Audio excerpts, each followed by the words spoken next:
March 1943. Over the Mediterranean, a German ace lines up the kill. His wingman closes the trap. Between them, a lone American pilot in a battered P-40. No altitude, no speed, no way out. Then he does something no one has ever seen before, something the manuals never taught, something that will rewrite the rules of air combat forever. Spring 1943. The Mediterranean theater bleeds Allied pilots at a terrifying rate. German Messerschmitts and Italian Mach-E fighters dominate the skies over North Africa and Sicily. Their pilots are veterans, blooded over France and Russia, masters of energy tactics and vertical combat. They hunt in coordinated pairs, exploiting altitude and speed with surgical precision. American pilots arrive in waves. Most are fresh from stateside training programs, their logbooks thick with hours but thin with wisdom. They fly P-40 Warhawks, tough aircraft, but outclassed in climb rate and ceiling. The math is brutal. In the first months of North African operations, Allied fighter losses exceed replacements. Squadrons cycle through pilots like infantry through riflemen. The smell inside a P-40 cockpit is engine oil and sweat. The Mediterranean sun turns the metal shell into an oven. Pilots wear leather jackets not for warmth, but to protect skin from burns when they touch the frame. The stick vibrates constantly. The Allison engine roars 6 feet ahead, throwing heat and fumes back through the firewall. Visibility is limited. The long nose blocks the view forward. Combat becomes a frantic scan, neck craning, eyes watering from strain and altitude. Tactical doctrine is clear. Maintain altitude. Never turn with an enemy fighter. Use speed to disengage. Fight in pairs. Protect each other. The rules are written in blood, refined over 2 years of European combat. They work. When pilots follow them, survival rates improve. When they deviate, they die. But doctrine assumes rough parity. It assumes you can choose when to engage. Over the Mediterranean in early 1943, Allied fighters rarely have that luxury. They fly escort missions for bombers, cargo planes, reconnaissance birds. They cannot run. They cannot choose. When German fighters bounce them from above, they absorb the first attack and try to survive long enough to scatter the enemy. Most do not. The vertical tactics of the Luftwaffe are devastating. A Messerschmitt dives from 20,000 feet, builds speed to over 400 miles per hour, closes to firing range in seconds. The P-40 pilot sees him too late. The cannon shells walk up the fuselage, fire blooms, the aircraft tumbles, trailing smoke and pieces, and the sky moves on. Between missions, pilots sit in the shade of wing roots and talk in quiet voices. They compare notes. They sketch diagrams in the sand. They argue about deflection angles and energy states. Some believe the solution is better equipment. Others want more training. A few think the war in the air is simply unwinnable with what they have. All of them are exhausted. All of them have seen friends burn. Ground crews work through the night, patching bullet holes, replacing shattered canopies, scrubbing blood from seats. They do not speak of what they clean. Mechanics develop superstitions. Some refuse to work on a plane that has lost 2 pilots. Others inscribe small symbols on engine, cowlings, prayers in grease pencil. Everyone knows the statistics. Everyone pretends they do not. In officers' tents, intelligence summaries tally the losses. Graphs show kill ratios. Reports recommend tactical adjustments. Commanders send cables requesting better aircraft, more fuel, longer training cycles. The replies are sympathetic but vague. Everyone is short of everything. The war is global. Resources flow where they are most needed. The Mediterranean is a secondary front. The pilots make do. And then a small-town pilot with a quiet drawl and a habit of sketching in notebooks starts asking questions no one else thinks to ask. If this history matters to you, tap like and subscribe. His name is Lance Wade, born in a small Texas town, raised on stories of barnstormers and airmail routes. He learns to fly in his teens, trading work for lessons at a dusty airstrip outside Brawlis. No money, no connections, just an obsession with the mechanics of flight. He reads everything he can find, textbooks on aerodynamics, manuals on engine performance, articles about racing pilots and their modifications. Wade is not a natural. He is methodical. He approaches flying the way a machinist approaches a lathe, with patience and precision. He does not trust instinct. He trusts math. He keeps a logbook not just of hours, but of conditions, wind speed, temperature, aircraft weight, fuel load.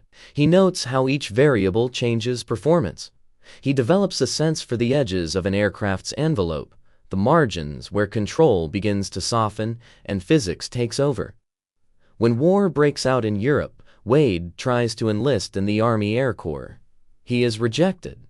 Poor eyesight. Correctable, but the standards are strict. He tries again. Rejected again.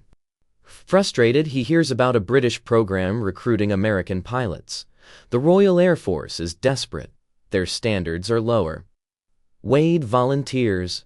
In late 1940, he sails for England, one of dozens of Americans who will fly for the RAF before the United States enters the war.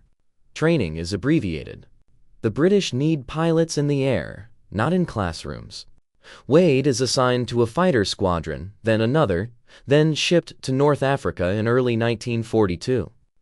He flies Hurricanes first, then P-40s when American aircraft begin arriving in theater. His squadron mates are a mix of nationalities: British, South African, Australian, Rhodesian, American. They call themselves the Desert Air Force. They are tired and understaffed and constantly outnumbered. Wade does not stand out at first. He is quiet, polite, unassuming. He does not boast or tell stories in the mess tent. After missions, he disappears to his tent and writes. Not letters, notes. He sketches the geometry of dogfights from memory, drawing arcs and vectors, estimating speeds and angles. He is trying to understand something that eludes most pilots: the pure physics of air combat. Most pilots think in terms of maneuvers. Brake left, split S, chandelle. Wade thinks in terms of energy states: potential energy, kinetic energy, the conversion of altitude into speed, the cost of turning in terms of velocity bled away. He begins to see patterns that others miss. He realizes that doctrine is not wrong, but incomplete. It teaches what to do, but not why. It does not explain the underlying mechanics. He starts experimenting. Small things at first, adjusting his throttle settings during climbs to find optimal rates, testing how much he can tighten a turn before the aircraft shudders into a stall, pushing the limits in training flights, alone, where mistakes will not cost a wingman's life. His ground crew notices the wear on his aircraft: tires scuffed from hard landings, paint scraped from wingtips. The crew chief asks if everything is all right. Wade says he is learning the airplane. The crew chief does not ask again. Wade's squadron leader is a by-the-book officer, a veteran of the Battle of Britain. He values discipline and formation integrity. He does not encourage freelancing. When Wade begins asking technical questions during briefings, the leader answers curtly. Doctrine exists for a reason. Pilots who deviate die. The discussion ends there. But Wade keeps thinking. He cannot shake a growing conviction that something fundamental is being missed. The P-40 is slower than a Messerschmitt. It climbs worse. It cannot outrun or outclimb the enemy. Doctrine says to avoid turning fights. But what if that is exactly wrong? What if the one place the P-40 has an advantage is the place no one is looking? He knows the numbers. A P-40 can sustain a tighter turning radius than a Messerschmitt at certain speeds. It has a lower wing loading, better low-speed handling. In a flat grinding turn, it might outturn the German fighter. But doctrine says never to try. Turning bleeds speed. A slow aircraft is a dead aircraft. Every manual agrees. Every instructor teaches it. Every combat report reinforces it. Wade starts to wonder if everyone is wrong. The problem is not new. Since 1940, Allied pilots have faced faster, better climbing German fighters. The Spitfire solved the issue through performance parity. The P-40 does not have that option. It is a pre-war design, optimized for ground attack and low-altitude work. Against modern fighters, it is overmatched. Losses mount. By mid-1943, some P-40 squadrons report 50% turnover every 2 months. New pilots arrive, fly a handful of missions, and disappear. The veterans grow hollow-eyed. They stop learning names. They stop attending memorial services. There are too many. Tactical adjustments are attempted. Squadrons try flying in larger formations for mutual support. It helps, but only marginally. The Luftwaffe adapts, using altitude and surprise to split formations before they can respond. Some units experiment with defensive circles, each pilot covering the tail of the plane ahead. It works against single attackers but collapses under coordinated assault. Engineers propose modifications. Armor plating is added. Self-sealing fuel tanks become standard. Gun sights are upgraded. None of it changes the fundamental equation. The P-40 is still slower. The enemy still dictates the terms of engagement. Allied pilots still die at unacceptable rates. Training programs expand, but results are mixed. Pilots learn aerobatics, formation flying, gunnery. They practice dive attacks and slashing passes. But training happens in safe skies, at medium altitudes, without fear. Combat happens in chaos, in 3 dimensions, with death measured in seconds. The gap between classroom and cockpit is unbridgeable. Some pilots break under the strain. They develop tremors, insomnia, sudden rages.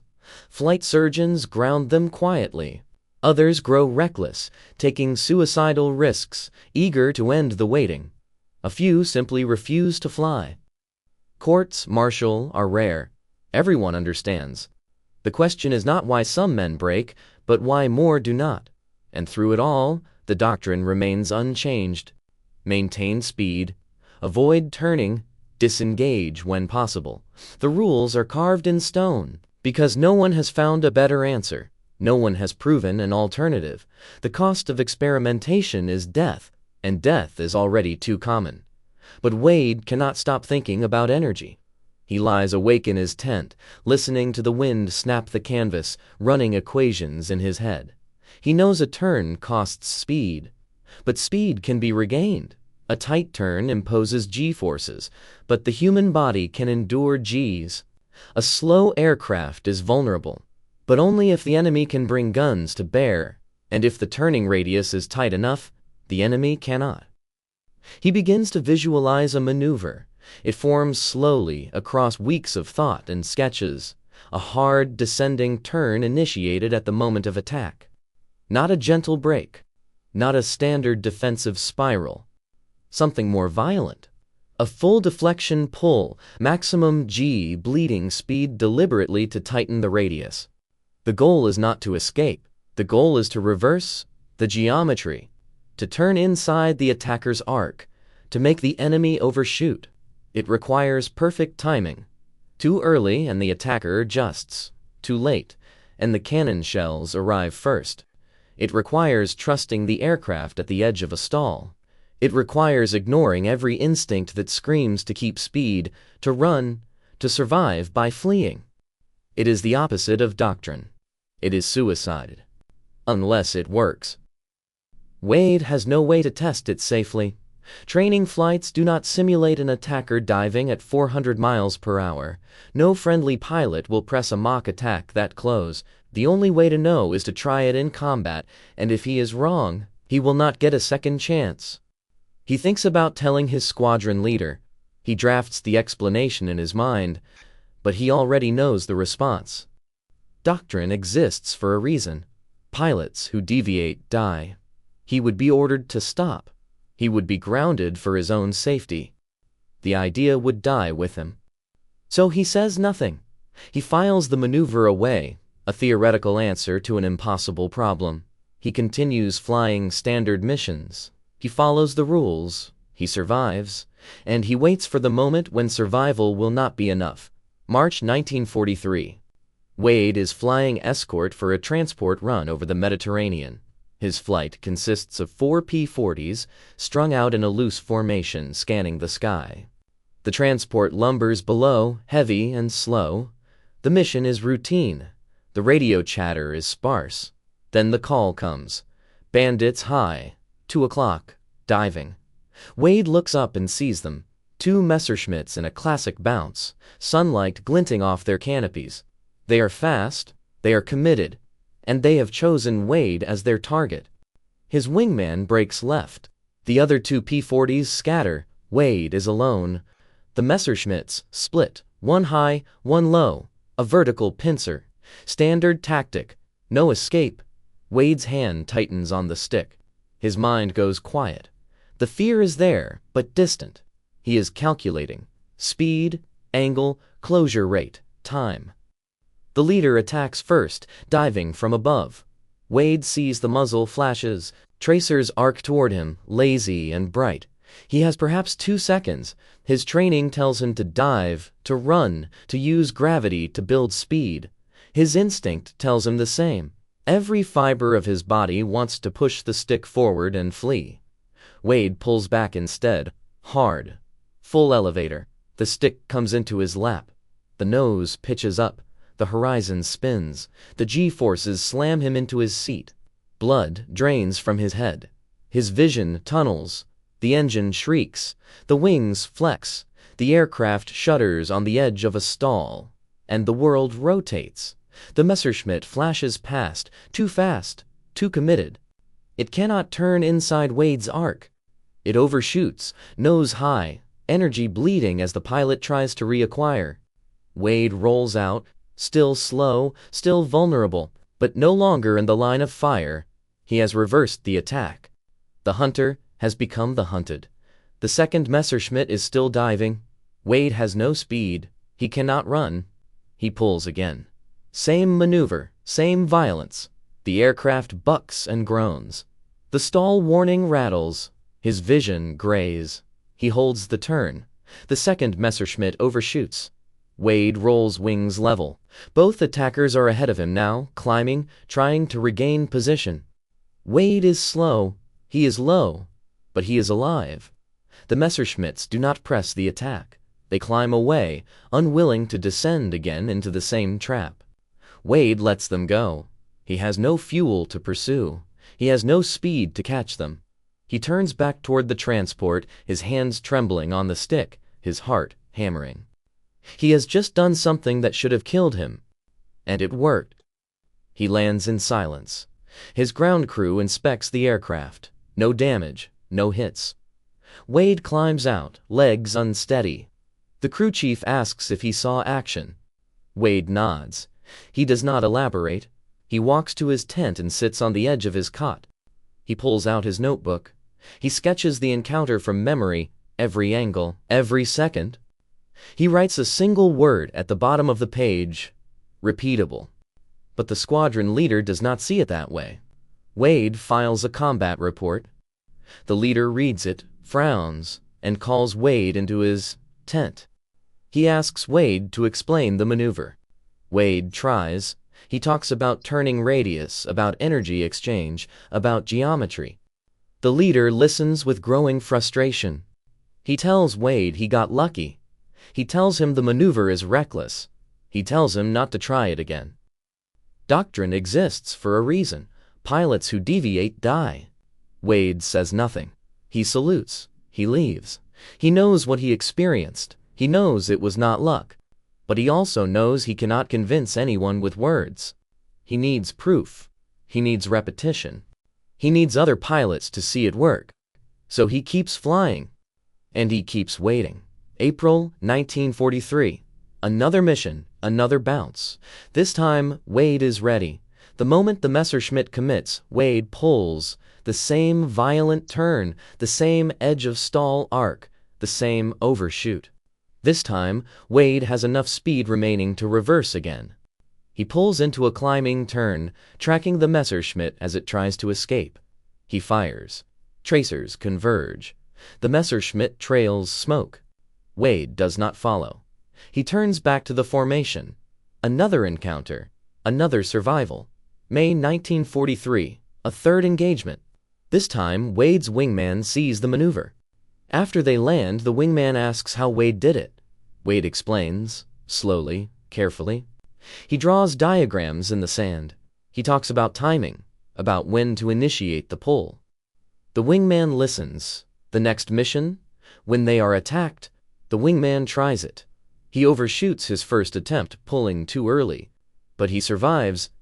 On the next engagement, he gets the timing right. He forces an overshoot. He lives. Word spreads. Other pilots ask questions.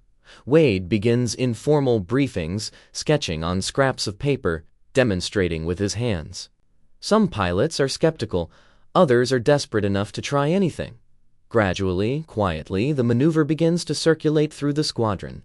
It has no official name. Pilots call it Wade's turn.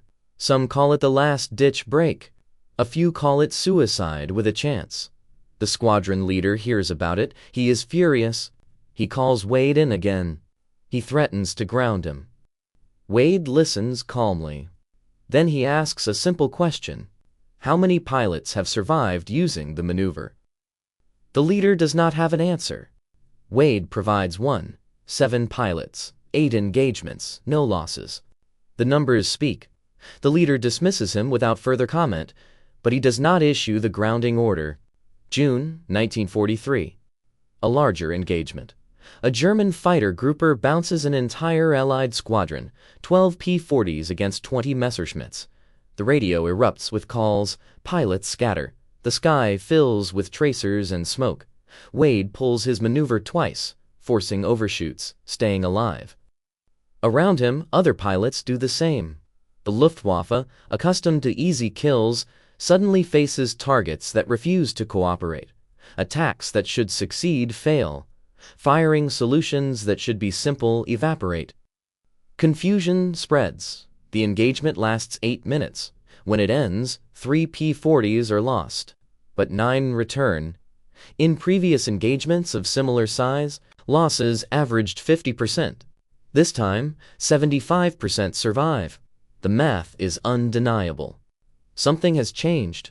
After-action reports reach higher command. Intelligence officers take note.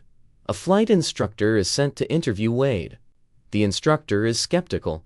He asks Wade to demonstrate. Wade takes him up in a 2-seat trainer. He simulates the maneuver at altitude, slow and controlled. The instructor experiences the G's, the buffet of the stall, the violence of the pull. He lands pale and quiet. He files a report recommending further evaluation. A formal test program is initiated. Pilots volunteer to act as attackers and defenders. Wade teaches the maneuver in structured sessions. Engineers measure the turning radius, the G-loads, the speed loss. They confirm what Wade intuited. At specific speeds, the P-40 can outturn a Messerschmitt by a significant margin. The cost is speed, but the gain is survival. Doctrine is quietly updated. No official announcement, no public reversal. But the training syllabus is modified. New pilots are taught the defensive brake as a last resort tactic. Instructors emphasize timing and aircraft control. The maneuver is paired with situational awareness, ensuring pilots know when to use it and when to flee. It is not a replacement for sound tactics. It is an additional tool, a final option. By summer 1943, the maneuver has spread beyond Wade's squadron. Pilots across the Mediterranean theater are using it. Some modify it, adding rolls or vertical components. Others combine it with other tactics, using the brake to set up counterattacks. The Luftwaffe begins to adapt, becoming more cautious in their attacks, wary of overshooting. But caution slows them. It disrupts their aggression. And that alone saves lives. Wade's personal tally grows. By August, he is credited with 8 confirmed kills, not through aggression, through survival, through turning a defensive maneuver into an offensive opportunity. He is promoted. He is given a flight to command. He continues flying. He continues teaching. He does not seek recognition. He seeks results. By late 1943, Allied air superiority over the Mediterranean begins to shift. It is not due to one factor. New aircraft arrive. P-51 Mustangs, Spitfire Mark 9s. Pilot training improves. Logistics strengthen. But in the crucial months of mid-1943, when the balance hung on a knife's edge, one maneuver made a measurable difference. Statistical analysis conducted after the war shows that P-40 loss rates in the Mediterranean dropped by 18% between April and August 1943. Intelligence reports from captured Luftwaffe pilots mention Allied fighters using unexpected defensive tactics. German training manuals are updated to warn against overcommitting to attacks on P-40s. The ripple is subtle but real. More than numbers, the maneuver changes mindset. Allied pilots stop seeing themselves as victims. They stop accepting inferiority as inevitable. They learn that even outmatched aircraft can fight back, that physics and courage can compensate for performance gaps. Morale improves, confidence grows. Pilots fly more aggressively, knowing they have an option if an engagement turns bad. Wade himself becomes a quiet legend. He is not flashy. He does not seek fame. But pilots talk about him. They repeat stories of the small-town Texan who rewrote the rules. Some of the stories are exaggerated. Most are not. By the end of 1943, Wade has flown over 200 combat missions. He has 13 confirmed kills. He has never lost a wingman. In January 1944, Wade is transferred to a P-47 Thunderbolt squadron. The P-47 is a brute, a heavy fighter with power and armor. It does not need Wade's maneuver. It overpowers opponents. But Wade continues to fly with the same methodical precision. He continues to teach. He continues to think about energy and geometry. He is studying bomber escort tactics, looking for inefficiencies when his aircraft suffers engine failure on a routine flight. He crashes on takeoff. He is killed instantly. He is 28 years old. The news spreads quietly through the squadrons. Pilots who knew him attend a service in a dusty field outside Naples. There is no ceremony. A chaplain says a few words. A bugler plays taps. The war moves on. Wade's name appears in casualty lists, one more among thousands. There is no medal, no official commendation, no mention of the maneuver that saved dozens of lives. But the maneuver survives. It becomes part of the unofficial canon of fighter tactics, passed pilot to pilot, squadron to squadron. After the war, aviation historians begin documenting combat innovations. Wade's defensive break is analyzed in technical journals. Test pilots recreate it in modern aircraft. It becomes a case study in energy management, a lesson in how to fight from disadvantage. In the 1950s, the maneuver is formalized in U.S. Air Force training as a high-G defensive break. It is taught to jet pilots facing faster, missile-armed adversaries. The principles remain unchanged. Sacrifice speed to tighten radius, force an overshoot, reverse the geometry. The names of those who use it are recorded. The name of the man who invented it is mostly forgotten.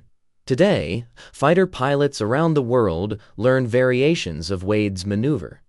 It appears in training doctrine under different names, stripped of its origin story. The physics are well understood now. Computers model turning performance. Simulators replicate the G-forces. But the core insight remains Wade's. That survival sometimes requires doing the opposite of what instinct and training demand. Lance Wade's grave is in a military cemetery in Italy. Few visitors stop. There is no statue, no plaque explaining his contribution. The historical record is sparse. A handful of combat reports, a few paragraphs in unit histories, scattered mentions in memoirs of pilots who flew with him. The full scope of his impact was never documented because he died before the war ended, and because the men he saved scattered to other squadrons, other theaters, other lives. But physics does not forget. The equations he understood still govern flight. The principles he demonstrated still apply. In the archives, his sketches remain precise diagrams of arcs and vectors, a quiet testament to a mind that saw past doctrine to deeper truth. War is often remembered through grand strategies and decisive battles, through generals and politicians, through the sweep of armies and the clash of fleets. But wars are also shaped by individual moments of clarity, by a pilot alone in a cockpit, calculating angles while death dives toward him, by the choice to trust logic over fear, to test an idea that everyone else dismissed. Wade did not seek to be a hero. He sought to solve a problem.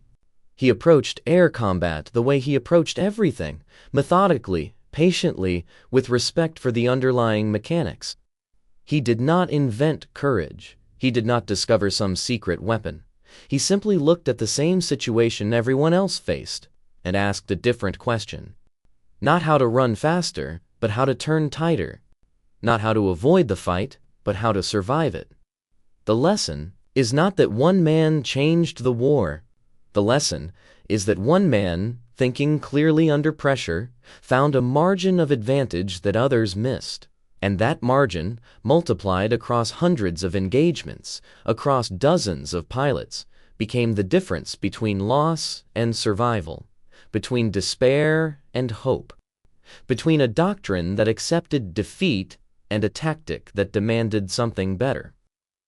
Wade's story is a reminder that innovation does not always come from laboratories or high commands. Sometimes it comes from the edge of a stall, from a pilot willing to trust his calculations more than his fear, from a quiet voice asking uncomfortable questions, from the stubborn belief that there must be another way, and the courage to prove it when no one else will.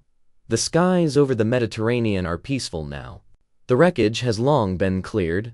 The air bases are silent or repurposed. The men who flew and fought there are nearly all gone. But the principles remain, encoded in training manuals, passed through generations of pilots who will never know the name of the small-town Texan who first pulled that desperate, defiant turn. Some legacies are carved in stone. Others are written in the physics of survival, in the unspoken knowledge that when the world compresses to seconds and tracers, there is always one more option, one more calculation, one more chance to turn inside the enemy's arc and prove that disadvantage is not destiny. That logic and courage, combined, can reshape the geometry of war itself. Wade did not live to see the end, but his idea did. And in the end,